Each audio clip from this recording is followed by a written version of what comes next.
가진 그 마음을 사랑한다 고백하고 다짐했던 내가 또 넘어져 쓰러졌죠. 아직 난 모르나 봐요. 내 손 잡아준 그 마음은 사랑으로 나를 부르시던 주님의 음성을 못 듣나 봐요. 그래도 주님뿐입니다. 그래도 기다리시는 주님, 그래도 날 버리시지 않고 모든 죄 용서하시는 주 예수 한 분입니다. 아직 난 모르나 봐요. 주님 따르는 그 길이 수만 번 약속한 내 사랑도 어느새 잊은 채 살아가네요. 그래도 주님뿐입니다. 그래도 기다리시는 주님, 그래도 날 버리시지 않고 모든 죄 용서하시는 주 예수 한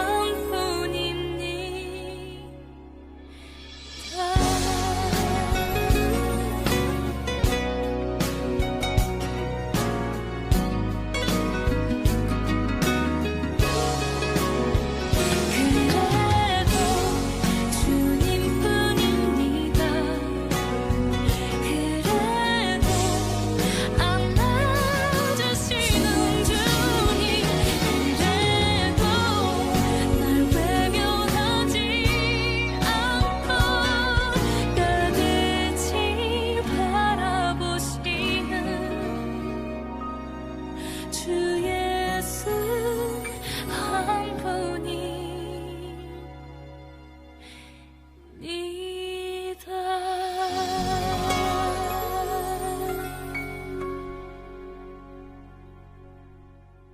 출애굽기 13장 17절 말씀. 바로가 백성을 보낸 후에 블레셋 사람의 땅의 길은 가까울지라도 하나님이 그들을 그 길로 인도하지 아니하셨으니 이는 하나님이 말씀하시기를 이 백성이 전쟁을 하게 되면 마음을 돌이켜 애굽으로 돌아갈까 하셨음이라. 아멘. 여기 무슨 말이냐면 이스라엘 백성들을 애굽 땅에서 인도해냈는데, 인도해낼 때 만약에 이 백성이 전쟁을 하면 어떡하지? 전쟁하다가 애굽으로 다시 돌아가면 어떡하지? 그래서 전쟁을 못하도록, 전쟁이라는 게 없도록 이렇게 광야로 돌렸다는 거예요. 그래서 광야 길을, 원래 애굽에서 가나안 땅까지 가는 길은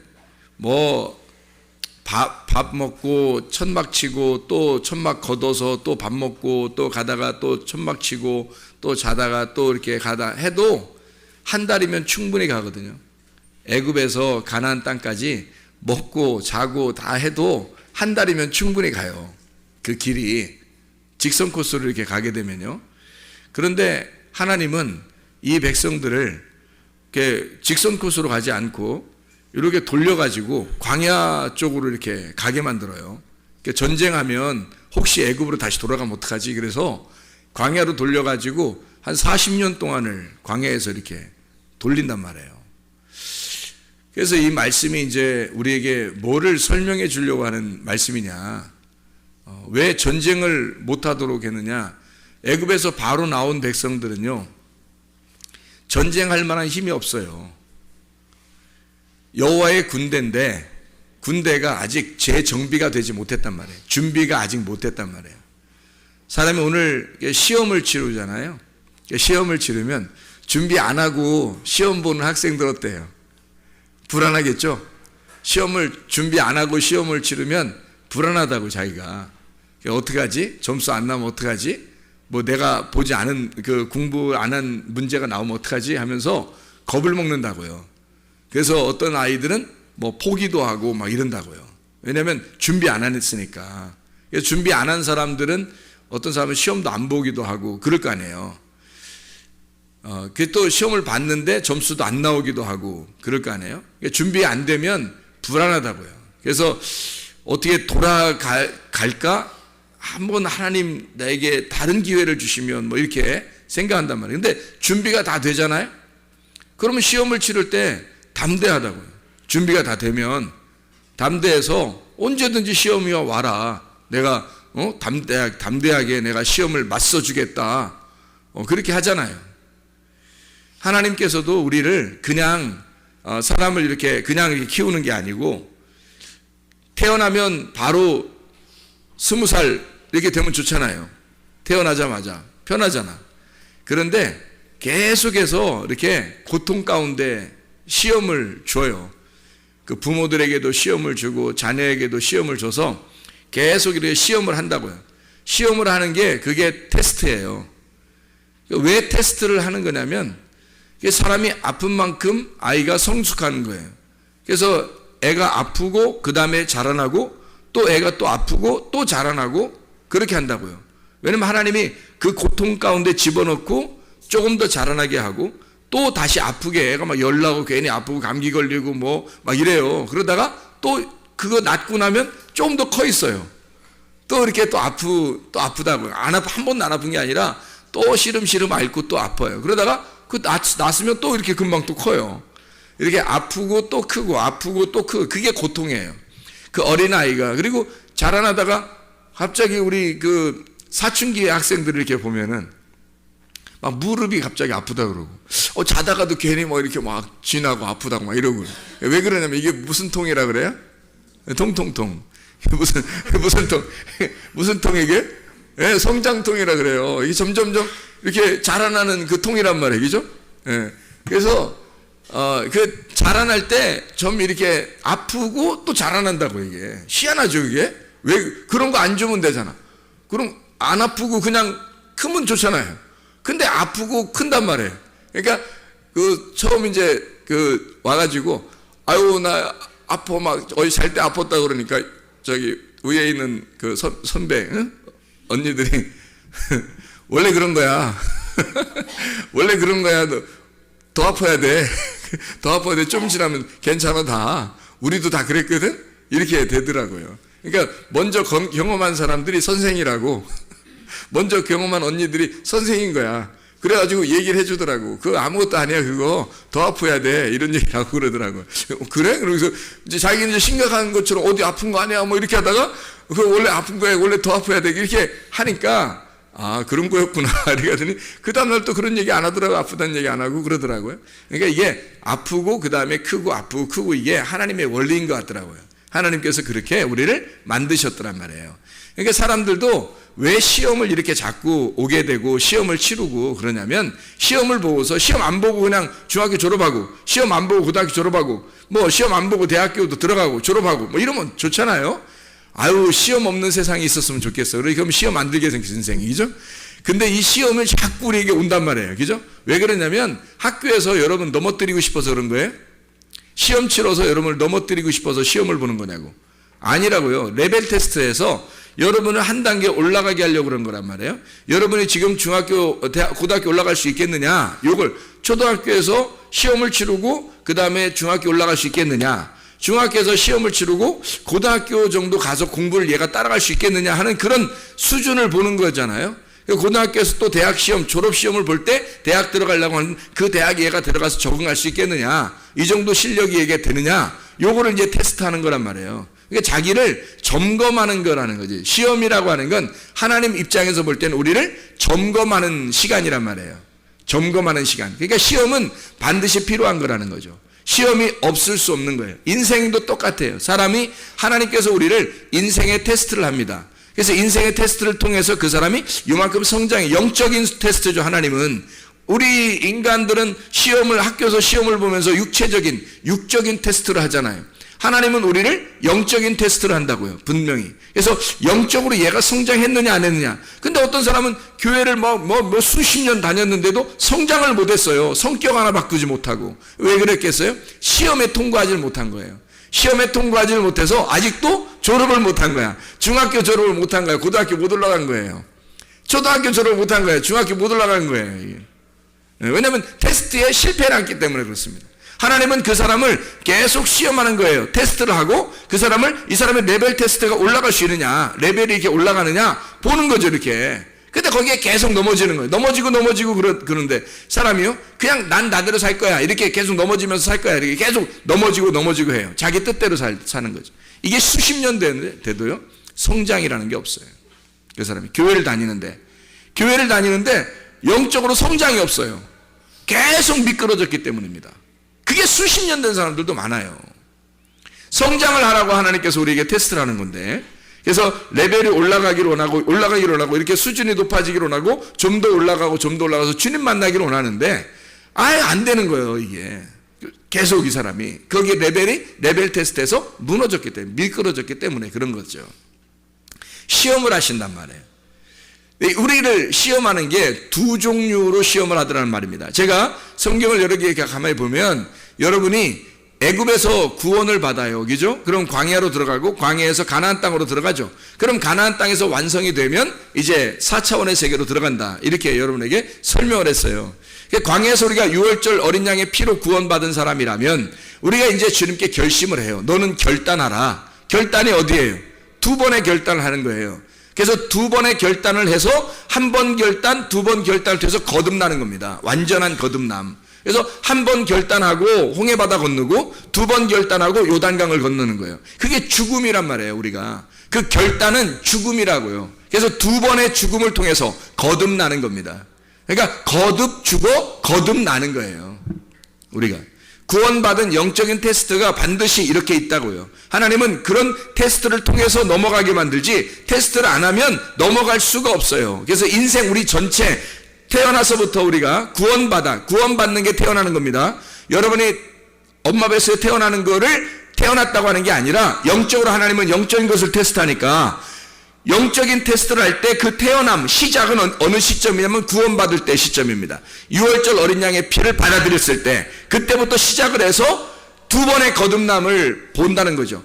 아니 물론 거듭나는 건 1번 거듭나는 거죠. 1번 거듭나고 1번 구원받는 게 단번 속죄입니다. 그것을 하나님이 레벨 테스트로 한다고 할 때 2번을 테스트한다는 얘기예요. 그게 홍해바다를 건너게 하고 요단강을 건너게 한다는 거죠. 근데 요단강을 건너는 사람도 어떻게 건너느냐 잘 보세요. 홍해바다를 건너는 사람이 딱 1번 건넜어요. 이 사람들이. 그리고 광야에서 다 죽습니다. 맞죠? 홍해바다를 1번 건너요. 그리고 죽습니다. 그리고 제가 2번째 건넌다라고 하는 것은 요단강인데 그 요단강을 건널 때 2번을 건넌 사람들은 여호수아와 갈렙밖에 없어요. 나머지는 다 1번을 건너는 겁니다. 단번 속죄죠. 여호수아와 갈렙은 이스라엘 백성들을 거듭나게 하는 그 인도자인 거고요. 말씀의 인도자인 거고 이 모든 백성들은 광야에서 태어난 사람들은 요단강을 1번 건너서 들어가는 거고요. 애굽에서 나온 사람들은 홍해바다를 1번 건너서 다 죽는 겁니다. 그러니까 1번을 건너서 구원을 받는 거 맞아요. 그런데 제가 홍해바다와 요단강이라는 2개를 놓고 하나님이 테스트를 하신다라는 것은 여러분에게 2번의 테스트를 설명하려고 하는 거예요. 이 2번의 과정을 거치고 나면 가나안 땅에 들어간다는 거죠. 여러분이 중간에 포기할 것이 아니면 말이에요. 중간에 포기하면 광야에 쓰러지는 거고요. 만약에 광야에서부터 여러분이 그대로 끝까지 가게 된다면 요단강까지 건너서 가게 되겠죠. 그렇죠? 그래서 거듭난다고 하는 것을 이야기하는 거예요. 거듭 태어난다. 거듭 태어난다 이런 얘기예요. 우리는 매일마다 거듭 태어나야 돼요. 매일마다 새로워져야 되고 날마다 새로워져야 되는 거죠. 날마다. 그래서 말씀을 날마다 사모해야 된다 그런 얘기고요. 날마다 새로워져야 된다 그렇게 하는 것입니다. 날마다의 부활이 우리의 속에서 일어나야 된다는 거죠. 사람이 죽어요. 늘 말씀이 없으면 우리는 죽는 거라고요. 근데 말씀이 새롭게 내게 와서 나를 새로 소생시키는, 새로 태어나고 새로 살아나고 새로 부활하는 것이 우리에게 필요한 거죠.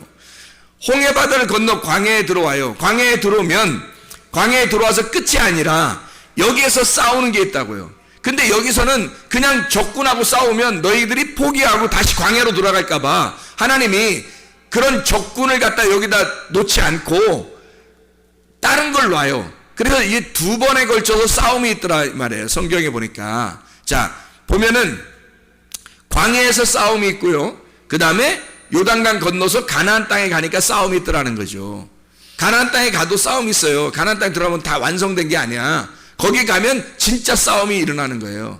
광야에서 싸움도 일어나는 것도 아니야. 이건 싸우는 것도 아니야, 이거는. 근데 요단강 건너서 가나안 땅 들어가잖아요. 진짜 싸우는 거예요. 거기서는 적군들하고 막 싸우는 겁니다. 거긴 땅 뺏기예요. 적군하고 싸워서 땅을 뺏어. 근데 거기에 주인이 있어. 주인들이 7족속이 있기 때문에 그 7족속하고 같이 싸우는 거예요. 그래서 거기서 땅을 뺏는 거거든요. 땅 뺏기 작전이에요. 땅 뺏기. 거기 땅을 이미 주인이 있는데 주인이 있는 땅을 우리가 싸워서 뺏어야 되는 거거든요. 이게 진짜 싸움이에요. 가나안 땅에서의 싸움. 자, 그래서 2번의 싸움을 여러분에게 소개하려고 그러는데요. 간단하게. 광야에서 싸우는 싸움이 있고 가나안 땅에서 싸우는 싸움이 있는데요. 광야에서 싸움은 싸움도 아니에요. 이거는. 그리고 광야에서 싸움은 하나님이 다 도와줘요. 광야의 싸움은 우리가 싸우는 게 아니에요. 하나님이 싸워주셔요. 그래서 이 대표적인 싸움이 있고요, 여기에. 그리고 가나안 땅에 들어가서 대표적인 싸움들이 있어요. 거기는 7족속이 있어요, 가나안 땅에는. 근데 광야에는 뭐하고 이 싸움이 있냐면요, 대표적으로 아말렉과의 싸움이에요. 이게 출애굽기 17장에 나와 있는 말씀이죠. 출애굽기 17장 말씀. 아말렉과의 싸움에서 하나님은 어떻게 싸워주신다, 여호와 니시 할 때 그 해석을 뭐라고 했어요? 출애굽기 17장에 하나님이 너희들과 아말렉과 너희들이 싸울 때 아말렉과 대대로 싸워주시리라 그랬거든요. 대대로 싸워서 이기는 것을 여호와 니시라 그랬단 말이에요. 그러니까 광야에서의 대표적인 싸움은 뭐라고요? 아말렉과의 싸움이에요. 그럼 가나안의 대표적인 싸움은요? 7족속이 있어요. 7족속과의 싸움이에요. 그럼 7족속이라면 7개 족속이라는 얘기거든요. 7개의 족속이에요. 그냥 하나씩 무너뜨리면서 그 땅을 뺏는 거예요. 그러니까 좀 다르잖아요. 광야에서는 땅 뺏기 없잖아요. 광야에서 땅 뺏어서 뭐해? 거기서 영원히 살 것도 아닌데. 광야에서는 땅 뺏는 게 아니에요. 아말렉과의 전투예요. 그리고 요단강 건너 들어간 가나안 땅에서는 싸움이 있는데 거기서는 아말렉과의 이런 그 아주 하찮은 싸움이 아니에요. 그 진짜 적들이 있어요. 거기에는 대단한 그 무장된 군인들이 있다고요. 그들과 싸워가지고 땅을 뺏으려니까 보통 무장해서는 안 되는 거예요. 보통 싸움이 있어서는 안 돼요. 그래서 7족속이라고 하는 게 싸우려고 하니까 우리는 뭘 가지고 들어가 싸워야 되겠어요? 7족속하고 싸워야 되니까 뭘 가지고 다 싸워 이기겠어요?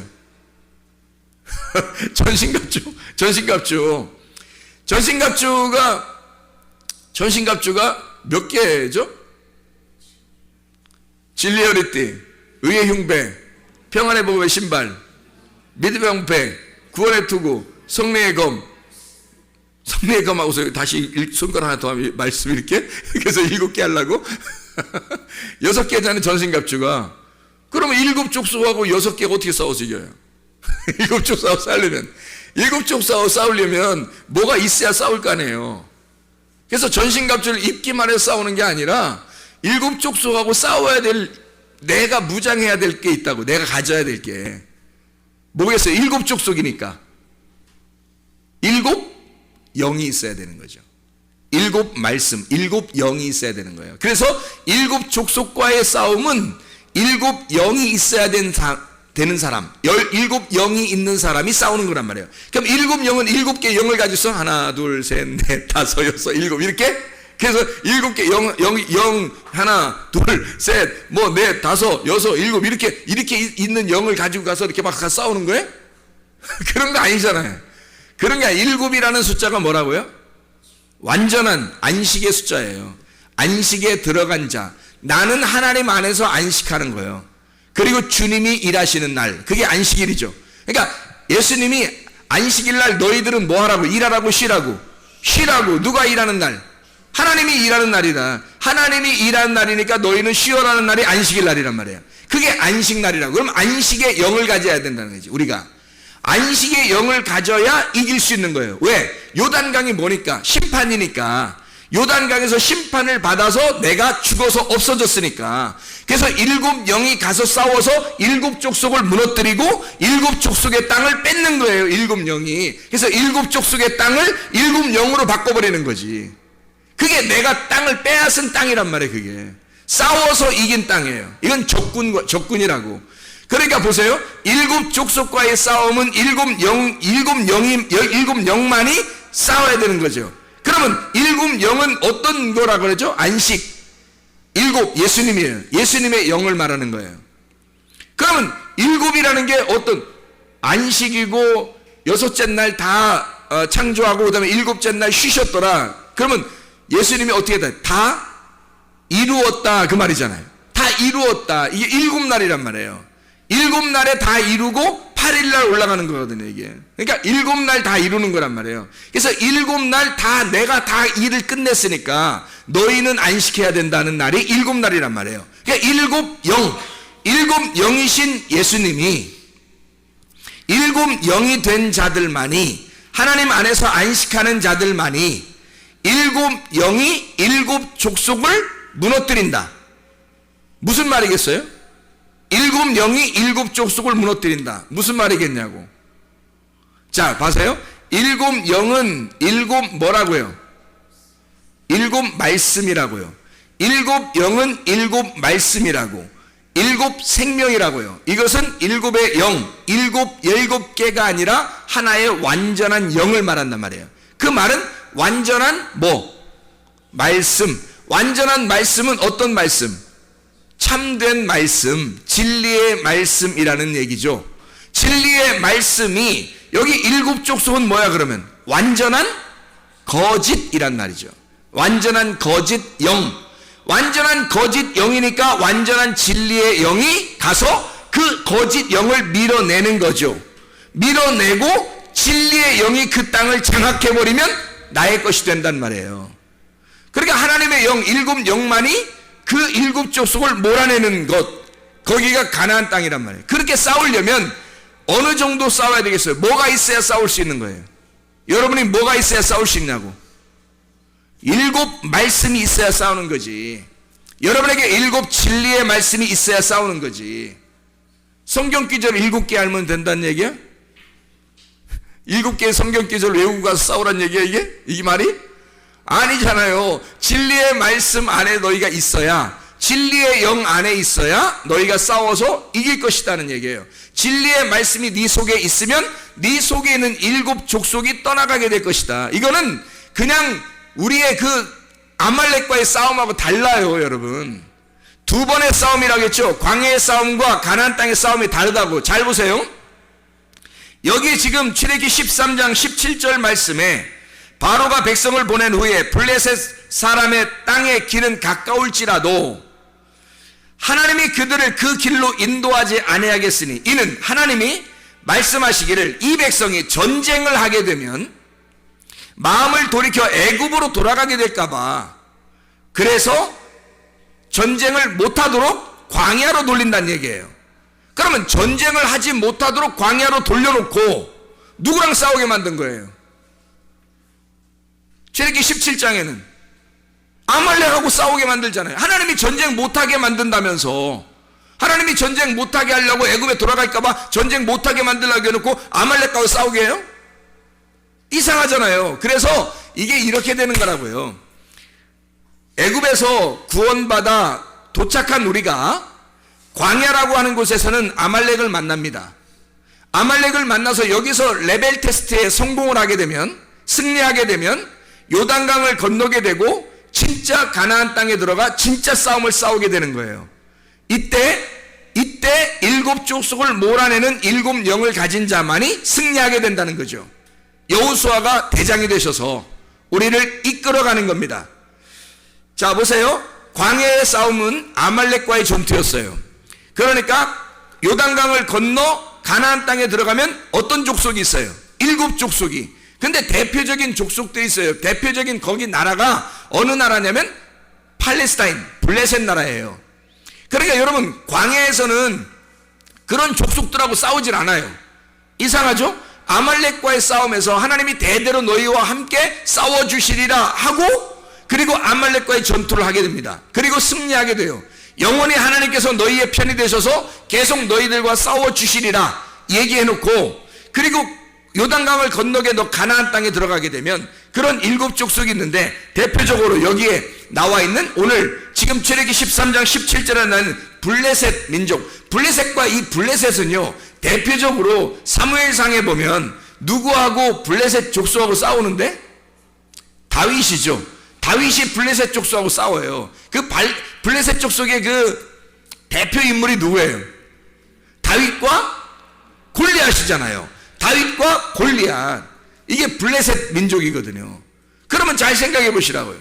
가나안 땅에서의 싸움은 다윗이 가나안 땅을 가나안 땅 이스라엘 백성들의 그 땅에서, 거기서 사울이 왕이 되고, 그리고 다윗이 거기서 골리앗과 싸우게 되고, 그리고 계속 블레셋은 이 다윗의 나중에 종이 됩니다. 이렇게 그들을 정복하게 되는 이 땅에서는, 가나안 땅에서는 블레셋과의 싸움이에요. 그죠? 그런데 광야에서는요, 아말렉과의 싸움이 주로 있었다고요. 이 말은 무슨 말이냐면, 두 번의 전투를 통해서 하나님은 이렇게 우리를 넘겨주신단 말입니다. 애굽에서 홍해바다를 건너 아말렉과의 전투, 광야에 들어가 아말렉과의 전투를 통해서 승리하게, 레벨 테스트에 성공한 자가, 딱 합격한 자가 요단강을 건너게 하고 가나안 땅에 들어가, 그리고 거기서 블레셋과의 전쟁을 하게 되고 일곱 족속을 몰아내는 그런 가나안 땅을 차지하게 되는, 왕이 되는 그런 놀라운 역사가 일어나게 되는 거죠. 그러니까 한 번은 아말렉과의 전투, 또 넘어가서는 블레셋과의 전투가 있다는 얘기입니다. 자, 이것은 뭘 의미하는 걸까요? 아말렉 전투는 우리와의 싸움이에요. 나와의 싸움, 육신과의 싸움이에요.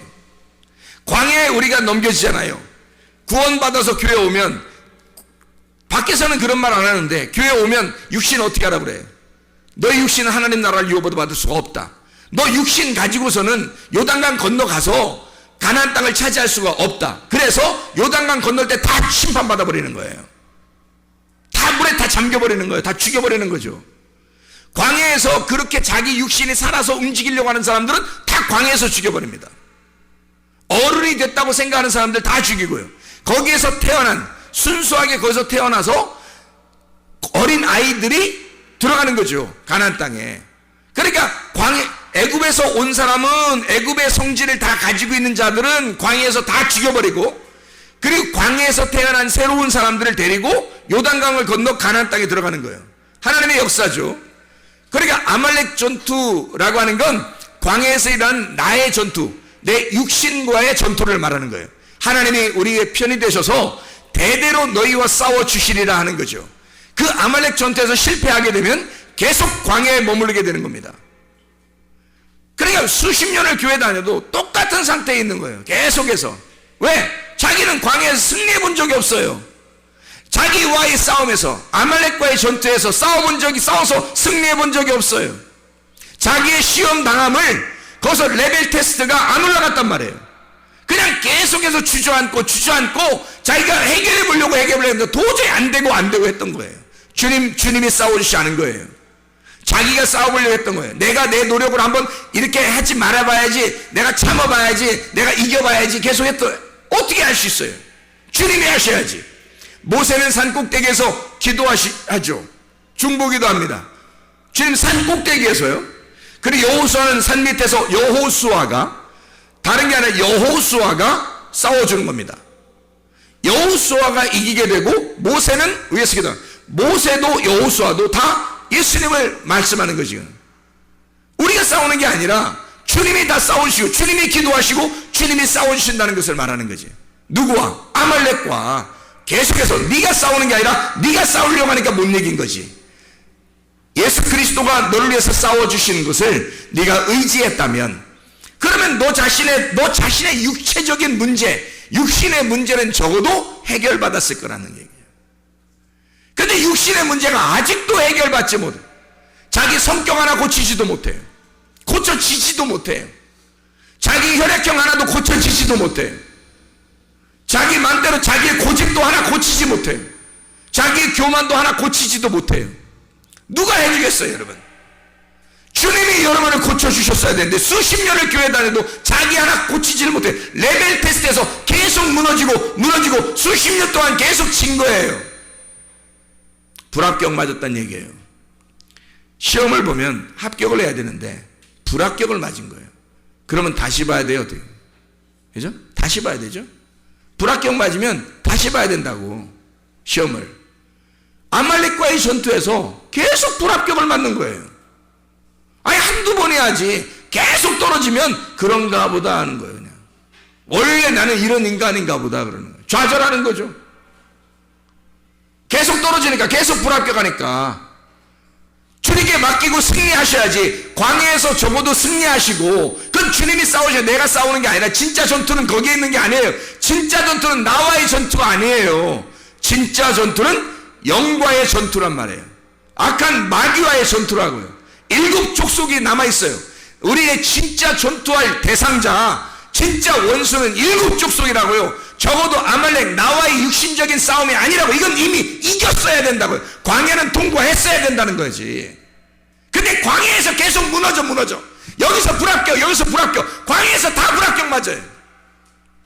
그러면 언제 넘어가요? 언제 가나안 땅 가서 자기 땅을 차지하냐고. 그 땅을 차지하는 게 어디에 뭐겠어요? 그 땅을 차지해야 되는데 그 땅이 뭐겠어요? 가나안 땅을 차지해야 되니까 그 땅이 뭐야? 말씀이에요. 성경. 가나안 땅이라는 성경을 내가 차지해야 되는데 육신 하나도 해결하지 못해서 성경은 고사하고 깨닫지를 못하는 거예요. 자기 하나 해결하지 못하니까. 아말렉 전투에서 늘 불합격 맞았으니까 이 광야에서 넘어가지를 못하는 거예요. 가나안 땅 가지를 못하는 거예요. 적어도 그 성경, 진리의 말씀, 진리의 영이 여기서 광야에서 통과한 자가 진리의 영을 받아 그 진리의 영으로 싸워서 땅을 차지해버리는 거예요. 그 성경이라는 땅을 내가 차지해버리는 거라고. 예수 그리스도라는 그 땅을 내가 차지하는 거야. 내가 차지해야 할 그 땅을 마귀가 장악하고 있단 말이죠. 내가 차지해야 할 나의 땅을 마귀가 장악하고 있는 것을 진짜 영적 전투를 해서, 그래서 전신갑주가 필요한 거예요. 영적 전투. 그래서 그 영적 전투를 해서 7 영을 소유한 자만이 승리한다는 거죠. 그러니까 이거는 주님이 승리해 주시는 거예요. 주의 말씀을 가지고 있어야 되는 거지. 진리의 말씀을 가지고 있는 자가 승리하는 거지. 아무나 막 승리하는 게 아니고, 적어도 자기 아말렉 전투에서 늘 패배하는 육신을 가진 자가 어떻게 진리의 말씀이 없는 자가 거짓의 영과 싸워서 이기겠냐고요. 거짓 말씀과 싸워서 어떻게 이길 수 있겠냐고요, 여러분. 불가능하다고요. 진리의 말씀과 싸워야 된다고. 진리의 말씀을 가지고 거짓의 영과 싸워야 된다고요. 진리의 영을 가지고 싸워야 된다.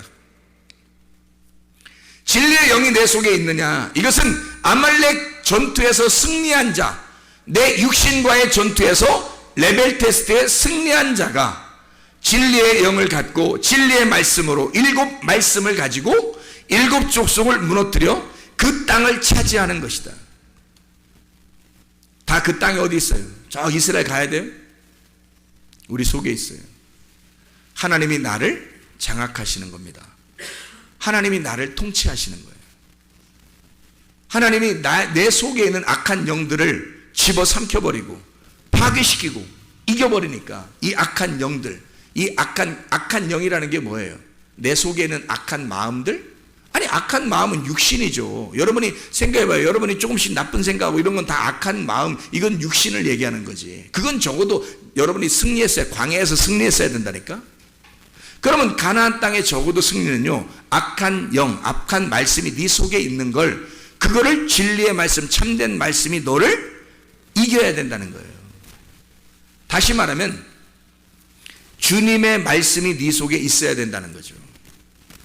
주님의 말씀이 있어야 가나안 땅에서 진짜 전투를 하는 거예요. 그것 때문에 전신갑주 있는 거거든요. 그래서 전신갑주는 온통 머리부터 발끝까지 뭐라고? 말씀이라고 그랬잖아요. 육신과의 싸움이 아니라 이건 말씀과의 싸움이다. 거짓 말씀과의 싸움이다.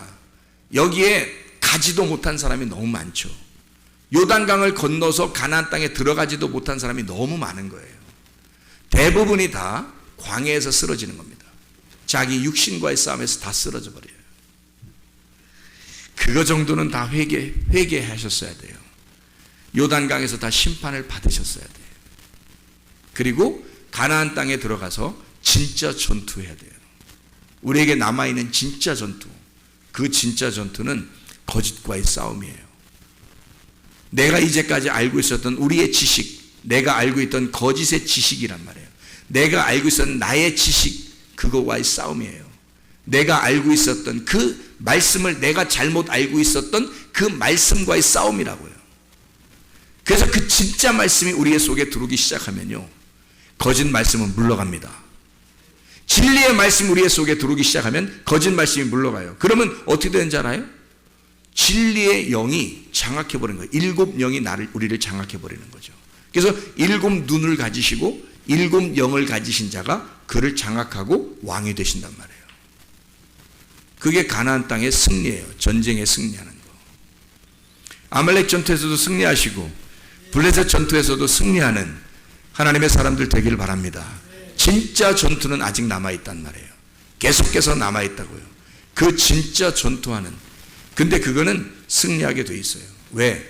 주님이 광야를 통과한 자는요, 아말렉 전투에 승리하고 광야를 통과한 자는 적어도 승리할 수 있습니다. 근데 여기서 통과를 못해서 그런 거예요. 그래서 광야에서 쓰러지는 거예요.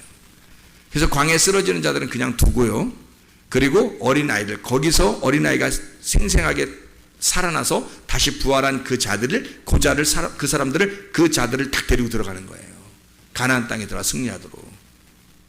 괜히 그런 게 아니고, 애굽에서 와서 그냥 광야에 젖어들고 그리고 애굽으로 돌아가려고 하는 이런 사람들은 육신으로 다시 돌아가려고 하는 거니까, 그 삶에서 계속 반복되고 반복된 사람, 수십 년을 그렇게 교회 다니면서 그렇게 사는 사람들은 그냥 광야에서 다 쓰러지게 만들어요.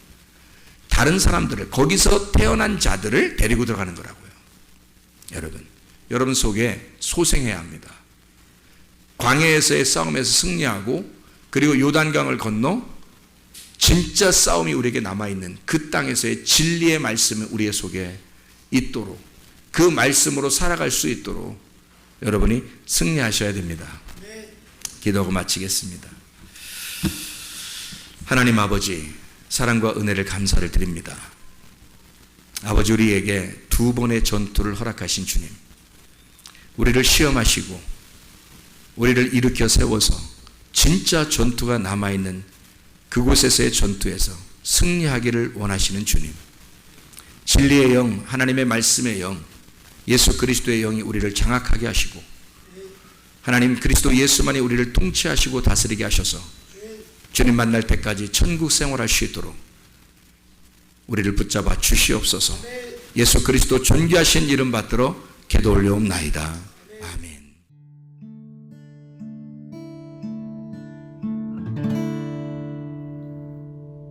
내 속에 내가 너무도 많아서 당신을 쉴 곳 없네. 내 속에 헛된 바램들로 당신을 변할 곳 없네. 내 속에 내가 어쩔 수 없네.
속에